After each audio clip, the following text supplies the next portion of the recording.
पिछली GST council की जो 17th मीटिंग थी, उसके बाद यह तो स्पष्ट घोषणा हो चुकी है कि 1 जुलाई से जीएसटी की टैक्सेशन व्यवस्था देश में लागू हो जाएगी। और इसलिए जो 30 जून और 1 जुलाई के बीच में मध्य रात्रि मिडनाइट होगा, 12 बजे, उससे स्विच ओवर होगा। इस पूरी प्रक्रिया में अगर हम पीछे देखें तो कई सरकारों ने,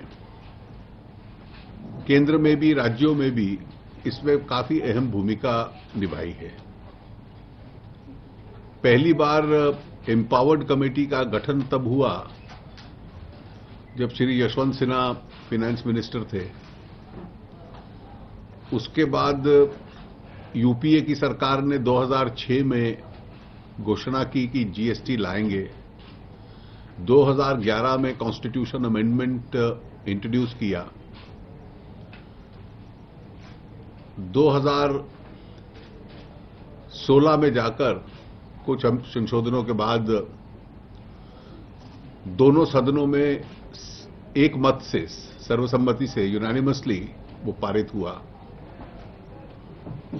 जीएसटी काउंसिल का गठन हुआ। काउंसिल ने स्टेट लेजिस्लेशंस और सेंट्रल लेजिस्लेशंस ड्राफ्ट करने थे,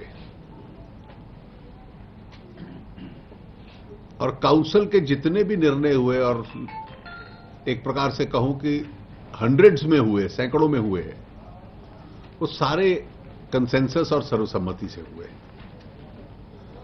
और लगभग सभी राज्यों में जो एसजीएसटी का कानून था वो भी पारित हुआ। उसको भी एक प्रकार से देश भर में कंसेंसस था, अधिकतर विधानसभाओं में सर्वसम्मति से हुआ। आज जब मैं आपसे बात कर रहा हूं तो केरला और जम्मू कश्मीर को छोड़ के सब राज्यों में कानून बन चुका है। केरला में भी इस सप्ताह, आने वाले सप्ताह में बन जाएगा। जम्मू कश्मीर में उसकी प्रक्रिया चल रही है।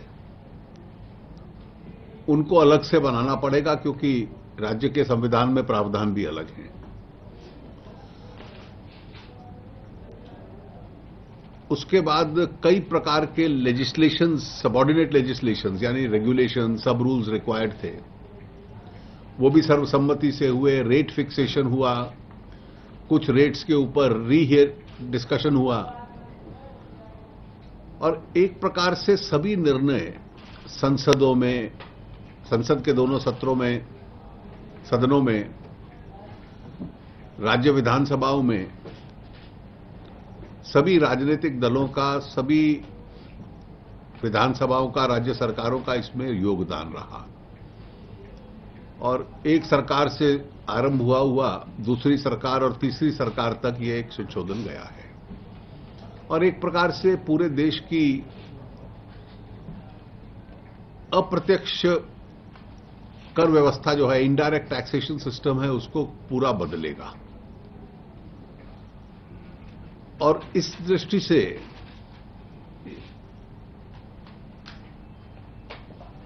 30 जून की देर शाम को इसको ऑफिशियली लॉन्च किया जाएगा।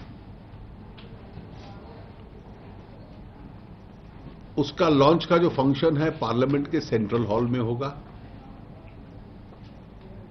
इसमें सभी सांसद, सभी राज्य सरकारों के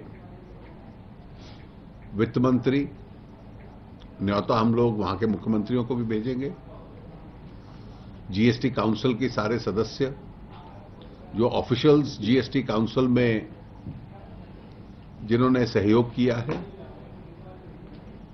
और जो आरंभ से लेकर एम्पावर्ड कमेटी के चेयरपर्सन्स रहे हैं,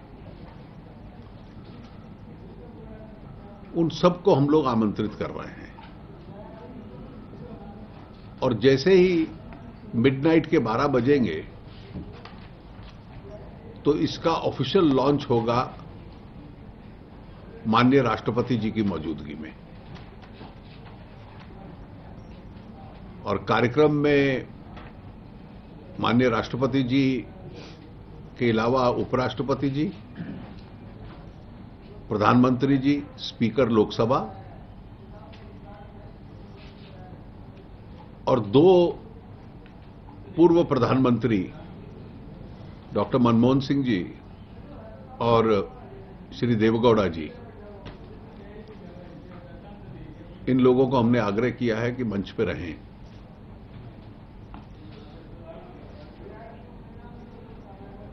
तो एक प्रकार से इसके पूरे इतिहास में जिस प्रकार से सारे देश की राजनीतिक व्यवस्था इसके निर्णय में लगी है, उसके अनुकूल इस कार्यक्रम का आयोजन किया जाएगा। If I may repeat in English that late on the 30th of June, a program will be organized in the Central Hall of Parliament,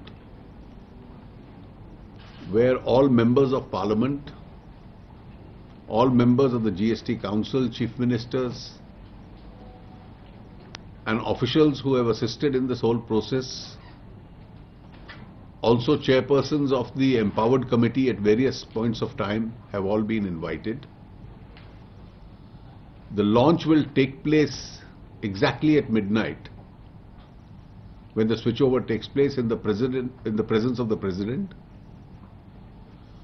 who has kindly agreed to be present, the Vice President, the Speaker Lok Sabha, the Prime Minister will all be there. 2 former Prime Ministers will also be on stage, Dr. Manmohan Singh and Shri H.D. Devgowda. And there will be a brief function of about 1 hour,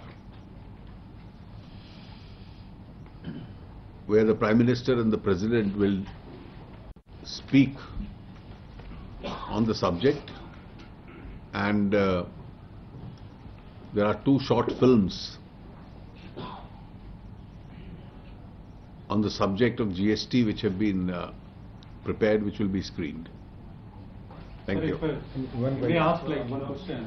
Considering that now the structure of the GST is before us, the final structure, so what impact do you visualize of the GST on India's economy, particularly on inflation, GDP growth, and the revenue of the centre and the state government? You see, and over what period, please? You see, I anticipate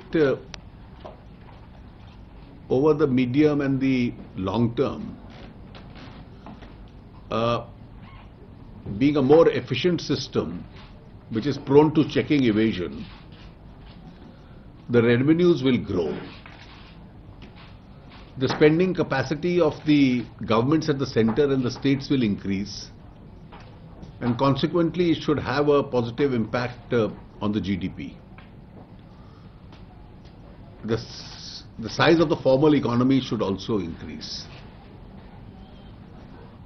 We should be prepared that when the switchover takes place, in the short terms there will be some challenges. As I explained, we have in the months of July and August, therefore, extended the date for the first 2 months for filing the monthly returns. Now industry and trade have to prepare themselves. It's not a very complicated process.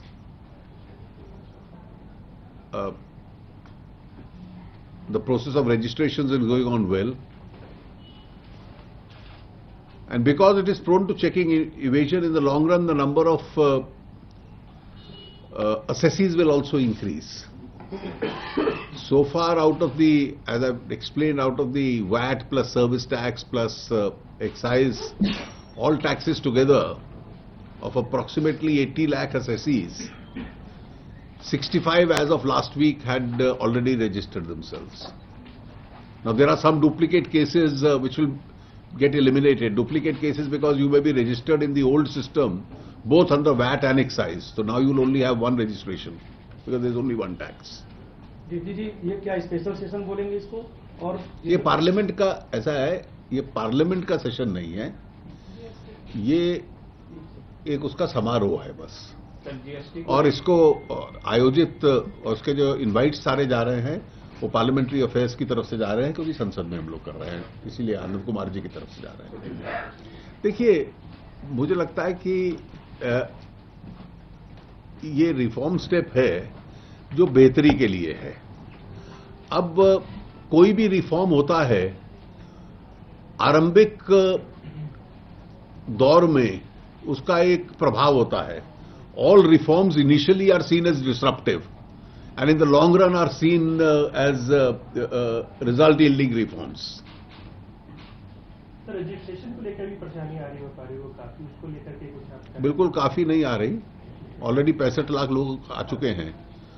65 lakh जिन्होंने register कराया उनको परेशानी नहीं आई, जिन 5 को परेशानी आई वो Twitter पे हैं। I have already answered the question. I have not. No, but as far as state finances are concerned, it's quite a concern as far as. I have already answered the question. I won't answer the question in every press briefing. देखिए, जब आप reform करने जाते हैं ना, तो when you go in for reforms, the first principle is you should never blink. Because if you blink, then you get derailed. But do you have some concerns, particularly about the small and medium enterprises, many of which are saying that they are not ready? You see, we have for the last 6 months been saying that the date is 1st July.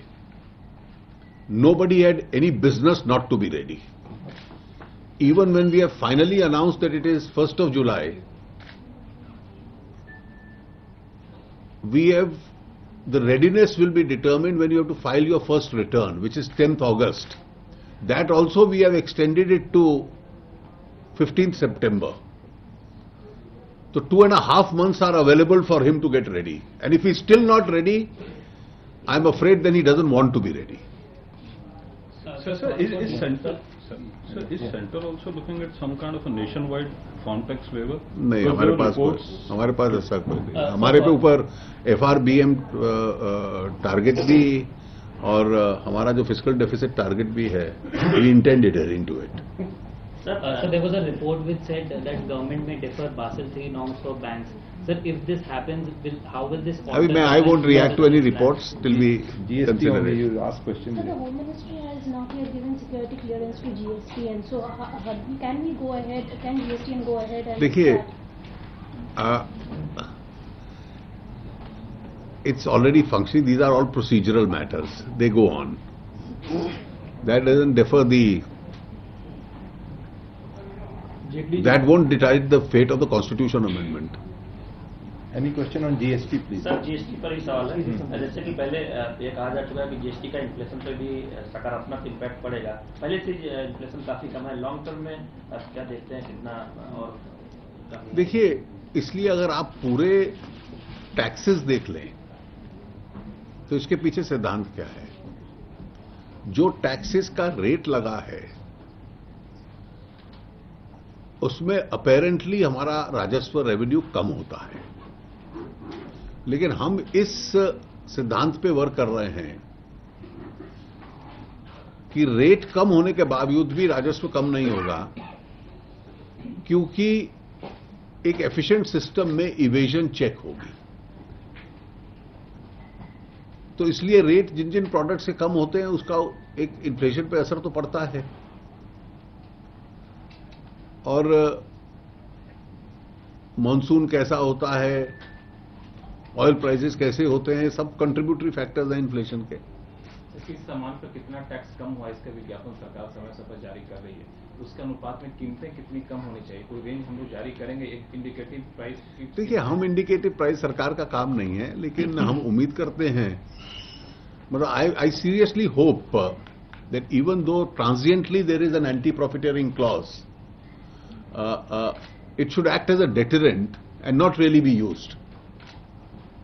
Unless, I hope we are not compelled to use it.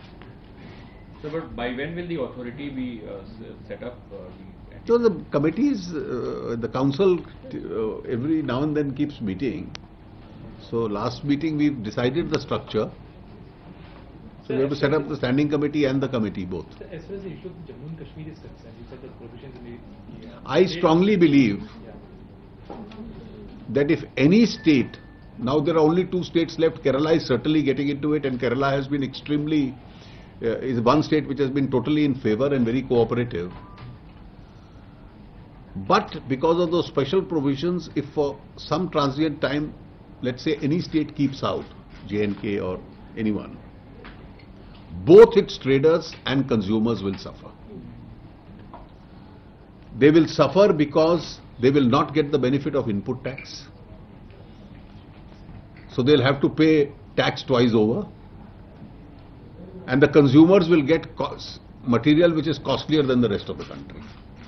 तो जो भी अपने राज्य में लागू न करेगा उसके व्यवसायियों को भी नुकसान होगा और उसके उपभोक्ताओं को भी नुकसान होगा, क्योंकि वो ना तो उनको इनपुट टैक्स का क्रेडिट मिलेगा, तो इंटरिम स्टेज पे भी टैक्स दिया गया है और फाइनल प्रोडक्ट में भी स्टेट टैक्सेस दिए जाएंगे। उसके दूसरे परिणाम भी हैं। जो कॉम्पेंसेशन पैकेज है, where revenues plus 14% is guaranteed every year to the state for the first 5 years. Those who don't join the mainstream don't get that benefit either. So इसलिए किसी भी राजनीतिक तरफ पे अगर वो डिले होता है तो स्वाभाविक है कि उसका नुकसान उनके कंज्यूमर्स को और उनके ट्रेडर्स को होगा। one by one, चुनाव please. जो उम्मीदवार उनका ऐलान हो गया, सर कितना उम्मीद है कि सहयोगी और few state governments requested to lower the tax or fully exempt from the irrigation, like irrigation projects are government projects. You see, there is a mechanism. There is a mechanism. The Telangana government has raised that issue. The Telangana IT Minister, Mr. KTR, met me today also. He raised it in the meeting. The system we follow is that any proposal which comes up should come up in writing, and the fitment committee first considers it and then brings it to the council. It's a reasonable proposal he has made. I spoke to the Chief Minister also today, and I'm sure when they make the proposal in writing, it will be considered by the fitment committee. Sir किसानों का farmers का concern ये है कि जो fertiliser और खासतौर पे जो इस पे टैक्सेस लगे हैं, जो इक्विपमेंट्स हैं फर्टिलाइजर इक्विपमेंट्स, उन पे जो टैक्सेस लगे हैं उससे कीमतें बढ़ गई हैं। क्या इसके ऊपर ऐसा है कि इन तर्कों पे मत जाइए। हमने हर कमोडिटी पे काउंसिल ने, उसमें 32 राज्य और यूनियन टेरिटरीज और केंद्र इकट्ठा बैठे हैं, इक्विवेलेंस प्रिंसिपल अप्लाई किया है। Excise plus VAT plus CST plus cascading effect सारा जोड़ लीजिए और फिर तुलना कीजिए कि कितना टैक्स है इन मोस्ट केसेस। और कुछ केसेस में क्योंकि ज्यादा पब्लिक इंटरेस्ट इन्वॉल्व है तो उस इक्विवेलेंस प्रिंसिपल से हम नीचे लाए हैं, ऊपर लेकर नहीं गए। That is why on first principles states and centre have suffered a revenue loss, but we are hoping to make up for that loss because of a more efficient system. Sir, Andhra Pradesh government has also asked about the Polvaram project to reduce the taxes on... You see, I'll tell you, taxes can't be on specific projects. They will be only on something which is generic to the whole of the country. So if there is any proposal, it will come up before the committee. Sir, a question on state energy. Sir, the tax part is moving ahead to take the winter. Would the government have been? I won't comment. It's for the CBDT to act as per law. Sir, आपने कहा कि शुरू में थोड़ा बहुत जब GST लागू हुआ, थोड़ा बहुत डिस्ट्रक्शन हुआ, कुछ चैलेंजेस होंगे, तो कितने महीने बाद स्मूथ हो जाएगा सिस्टम? कुछ एक्सपेक्टेशन आपको? देखिए, मैं इस पे कोई प्रेडिक्शंस नहीं करूंगा, लेकिन बहुत ज्यादा इसमें नहीं होना चाहिए। स्विच ओवर में थोड़ा डिफिकल्टी, कई बार टेक्नोलॉजी ग्लिचेस आ सकते हैं, कई बार जो इंडस्ट्री की लेवल ऑफ प्रिपेयर्डनेस है उसमें उनको लगेगा कि किस प्रकार से फाइलिंग करनी है, ये प्रॉब्लम आएंगे। और लोगों को धीरे धीरे अभ्यास भी लगेगा कि मैंने कोई और आंकड़ा फाइल कर दिया और मेरे गुड सप्लायर का कोई और आंकड़ा है, तो वो भी डिसरप्शन होगा। सर, 1-2 क्वार्टर में ग्रोथ पे कुछ इम्पैक्ट देखते हैं? देखिए, मुझे इसलिए नहीं लगता क्योंकि अभी तो ये लग रहा है कि जो अनडिक्लेयर्ड गुड्स थे वो भी सिस्टम में आने शुरू हुए हैं. If you look at the pre GST months and the revenue of the pre-GST months, that is March, April, May, then the April, May, the indication is that the undeclared goods are becoming declared in the run-up. देखिए, अभी तो implement होने दीजिए, मैं कोई इस पे speculate नहीं करूंगा.